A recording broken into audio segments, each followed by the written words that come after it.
አንድ ሰው የሚፋታው እኮ ካልተስማማ አይደለም እኮ በቃ ካልፈለገ ቤቱን ትቶ ይሄዳል።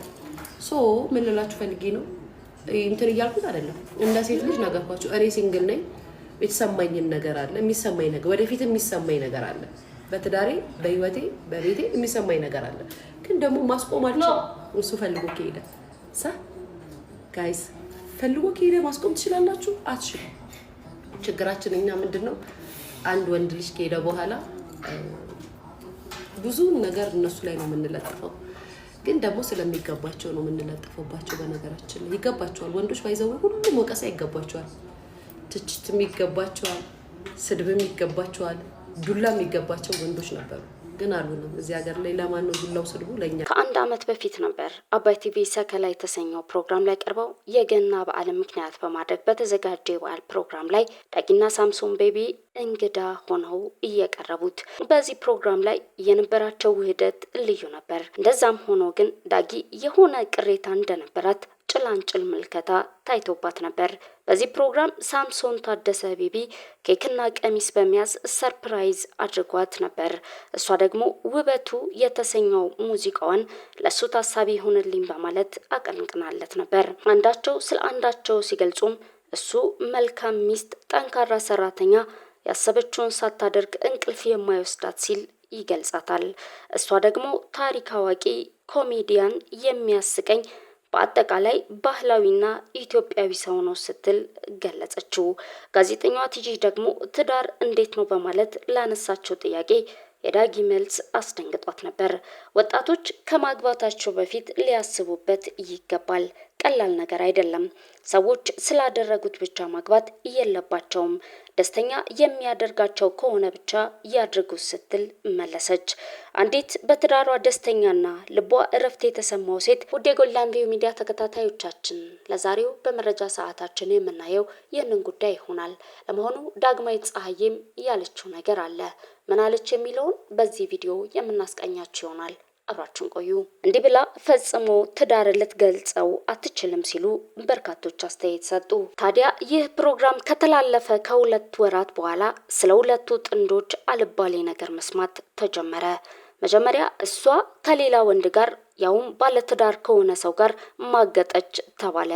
ቪዲዮውን እንይና እንመለስ። ከዚህ ቪዲዮ መውጣት በኋላ አይ የለም ያክስቷ ልጅ ነው ተባለ። እሷም ይህንን ለማረጋገጥ በተለያዩ መንገዶች ስትገልጸው ነበር። ቀጠለና ደግሞ እሱ ይህ ቀጥዬ የማሰማችሁ መረጃ ወጣበት።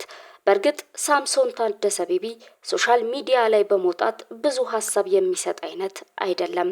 ነገሩ እየከረረ ሄዶ ዳግማዊት ፀሐዬ ዳጊ በማህበራዊ የትስስር ገጿ ላይ ይህን ማለቷ የበርካቶችን ትኩረት ሳበ። ቹንና ትቶ አንቺ ጋር የመጣውን አንቺን ተንከባክቦ ይይዛል ማለት ዘበት፣ የሰው ጌጥ አያደምቅ። ዝም ብሎ ተፋቶ መሄድ ይችላል። ነገር ግን ልጆች እንዳለው ሚስት እንዳለው እንዳልተፋታ እያወቅሽ መልከስከስሽ በጣም ነውረኛ አሳፋሪ ነሽ። በዚህ አጋጣሚ ከገዛ ባልሽ ላይ የመጣ ብዙ ሚስጥር አለ። ሰለሞን ቦጋለ ብዙ ታሪክ አለ። ማነ ሳምሶን ቤቢ በጣም ቆሻሻ ነህ፣ ነውረኛ አሳፋሪ ነህ። የእውነት በእድሜ ልጅህ ትሆናለች እኮ ሚስት ስማርት ናት፣ ቆንጆ ሰውነት አላት። በእሷ ላይ እንዲህ ስታማግጥ አይደብርህም? እንዲህ አይነት መልከስከስ ገና ለገና አሜሪካ ሄዳለሁ ብለን 40 ሺህ ከፍለ አሜሪካን ሄደ ለመቅረት ይሄ ሁሉ ውርደት ነገ እኮ ልጆች ይጠይቃል። ስለዚህ ዛሬም ነገም ከነገ ወዲያ እኔ ጋር ያለው ታሪክ ብዙ ነው። ሂድና የናርዶስን ባል ሚስቴን መልስ፣ ሚስትህን እንካ ብለህ መልስለት፣ ልጁ ይፋታችኋል። ሚስትህን ግን ይቅርታ ጠይቂያለሁ። ከዛ በተረፈ ግን አሁን አንተ ጺምህን ሙልጭ አድርጌ የተላጨኸው እሷን ኢምፕረስ ለማድረግ ነው። ጩጬ ስላገባ የተባለው እውነት ስለመሆኑ አረጋግጬ ጉዳዩን ወደ ሕግ ስለወሰድኩት ለጊዜው በፍርድ ቤት ሂደቱ ላይ ምንም የምለው የለም። ሁሉም በሂደት ይስተካከላል። እስካሁን ከሀገር ውስጥም ከሀገር ውጭም በተለይ ከሀገር አሜሪካ ጉዳዩን የምታውቁት ተጨንቃችሁ ለጻፋችሁልኝና ለደወላችሁልኝ ሁሉ ግን እጅግ አመሰግናለሁ። በእውነት እግዚአብሔር ያክብርልኝ። በመልካም ሁኔታ ላይም ስለሆንኩኝ አታስቡ። እንደ እግዚአብሔር ፍቃድ ሁሉም ይሆናል። ነገር ሁሉ ለበጎ ነውና ስትል ከ10 ወራት በፊት ሀሳቧን በዚህ መልኩ ገልጻ ነበር። ዳግማዊት ፀሐዬ ማለቷ የበርካቶችን ትኩረት ሳበ። በሚገርም ሁኔታ የሁለቱ ጥንዶች ጉዳይ ፓስተር ቻሪ ጋር ጉዳዩ ደርሶ እናስታርቃቸው ተባለ። ሰይፉ ሾው ላይም ቀረቡ። ዝምታን የመረጠው ሳምሶን ታደሰ ቤቢ እንዲስተካከል አይፈልግም ወይም ይፈልጋል ለማለት ስሜቱን ለመረዳት አዳጋች የነበረ ቢሆንም በአንጻሩ ዳግማዊ ፀሐዬ ነገሮች ሊስተካከሉም ላይስተካከሉም ይችላሉ፣ ግን ሁለታችንም ጥሩ እናትና አባት ለመሆን እንሰራለን ስትል ተናገረች። ፓስተር ቸሪም ግድ የለም ጥሩ ሂደቶች አሉ፣ አሁን ግን ጊዜ ያስፈልጋቸዋል፣ ሁሉም ጋር ህመም አለ በማለት በጊዜ ሂደት ሊታረቁ ወይም ሊስማሙ እንደሚችሉ ፍንጭ አሳይቶ ነበር። ሰዎች የሰጡት አስተያየት ደግሞ በመጀመሪያ አባይ ቲቪ ላይ አብረው በመሆናቸውና በወቅቱ ባሳዩት ነገር እንዲህ ሲሉ ነበር። ምሳሌ የሚሆኑ ጥንዶች ናቸው። እግዚአብሔር አይለያቸው። እውነት ዳጊንም ሳምሶንንም በጣም የማደንቃቸው አርቲስቶች ናቸው። አይለያችሁ። የእናንተ ትዳር ለበርካቶች ምሳሌ የሚሆነው ሁሌም አብራችሁ እንያችሁ በማለት ሀሳባቸውን ሰጥተው ነበር። ቀጠለና ዳጊ ከቀናቶች በፊት ይህንን ጽሑፍ በማህበራዊ ትስስር ገጿ ላይ መናገሯ ዳግም ጉዳዩ ትኩረት ሳበ። እባካችሁ ተውኝ፣ ልጆቼን ላሳድግበት፣ በቁስሌ ላይ ህመማት ሆኖብኝ ያለብኝ ሸክም ይበቃኛል።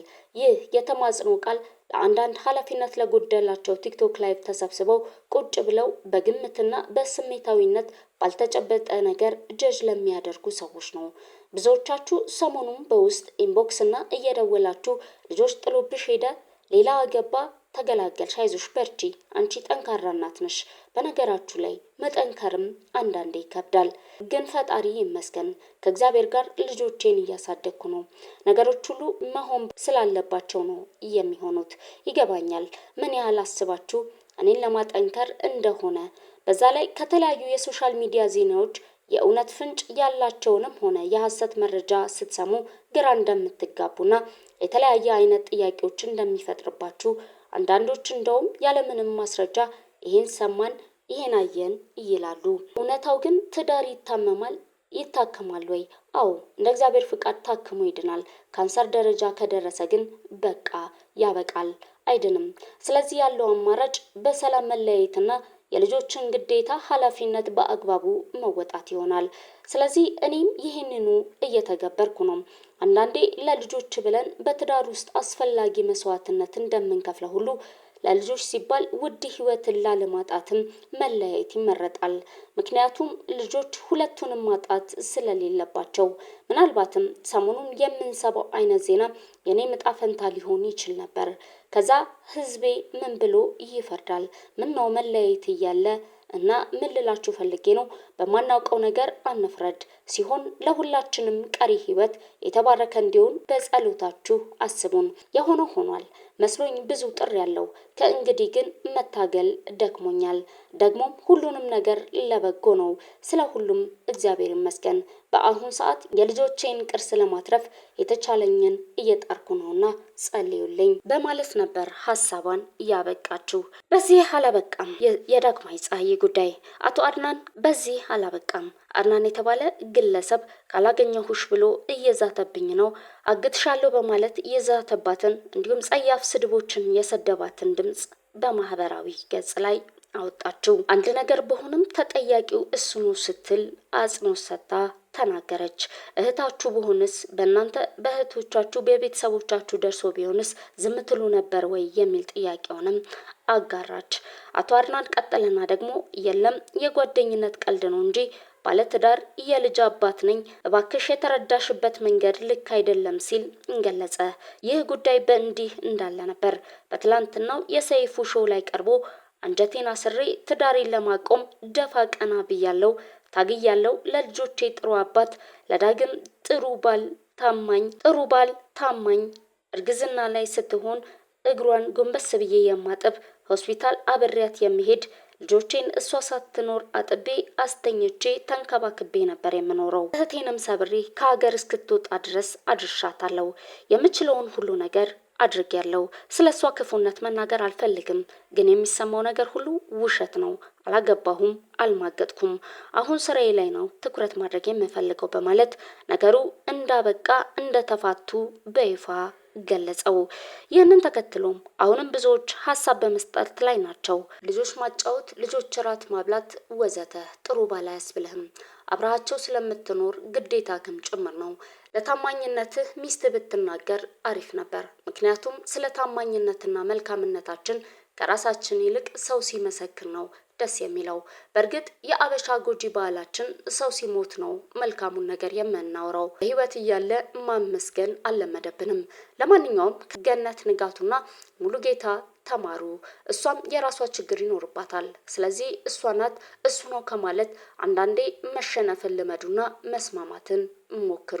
መልካምና ሰላም በቤታችሁ እንዲሆን እመኛለሁ ስትል ሂሩት ዘገየ የተባለች ግለሰብ አስተያየቷን ሰጥታለች። አሰግድ ታፈስ የተባለ ግለሰብ ደግሞ እንዲህ አይነት ነውረኛ ነገር የትዳርን ክብር ዝቅ የሚያደርግ በመልካም ቃላት ታጅበው ሚዲያ ላይ የሚቀርቡ ድራማዎች ሊቆሙ ይገባል።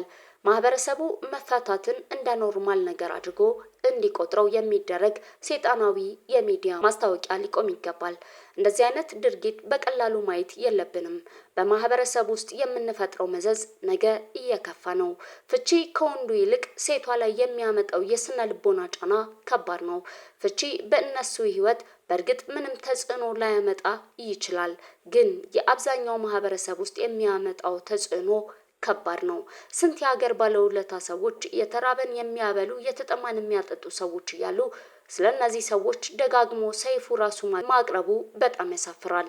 በእውነት ከዚህ ህዝብ ምን ይማራል ብለ ነው? ትዳር፣ ልጆች መቀለጃ ናቸው ወይ? ሰይፉ ይህ ልክ አይደለም ሲል ደግሞ ያፌት ገዳሙ የተባለ ግለሰብ አስተያየቱን ሰጥቷል። ልጆች ማጫወት፣ ልጆች ራት ማብላት ጥሩ ባል አያስብልም። ልጆች ስለሆኑ ግዴታም ነው ጥሩ ባል ነው መባል የነበረብህ። እንኳንም ውሸት ሆነ ነው። እንግዲህ በርካቶች ሀሳባቸውን እየሰጡ ያሉት ማለት ነው። ሀሳባቸውን እየሰጡ ያሉት ትዳር ትልቅ ተቋም ነው። ሲፈርስ ልብ ይሰብራል። ከቅርብ ጊዜያት ወዲህ ግን ሀገራችን ውስጥ የሚታየው ነገር እጅጉን ያስፈራል። ይህ ጉዳይ የሀገር ራስ ምታትም ነው። አንዳንዶች የሀገራችን ባህል ወንዶችን የቀረጸበት መንገድ ለሴቷ ምቹ አይደለም ይላሉ። የለም ሴቶች አሁን ፌሚኒስት እየሆኑ ነው የሚሉም አሉ። እኛ ግን እንላለን ሁሉም ራሱ ላይ ይስራ፣ በመተናነስ በመከባበር እንኑር፣ ትዳርም አይፍረስ። ቻርንቆይ ውድ የጎልደን ቪው ሚዲያ ተከታታዮቻችን ለዛሬው የሳምሶንና የዳጊን እንግዲህ መለያየት ምክንያት አድርገን ያዘጋጀንላችሁ ጥንቅር ይህንን ይመስል ነበረ። እንግዲህ እግዚአብሔር ደግሞ በቤታቸው ሰላምን ሰፍኖ ዳግም ቢገናኙ የኛ መልካም ምኞት ነው ማለት ነው። ስለተከታተላችሁ እናመሰግናለን። ሀሳብ አስተያየቶቻችሁን አጋሩን። ስለምትከታተሉና ስለምትደግፉ እናመሰግናችኋለን። ሰናይ ጊዜ ይሁንላችሁ።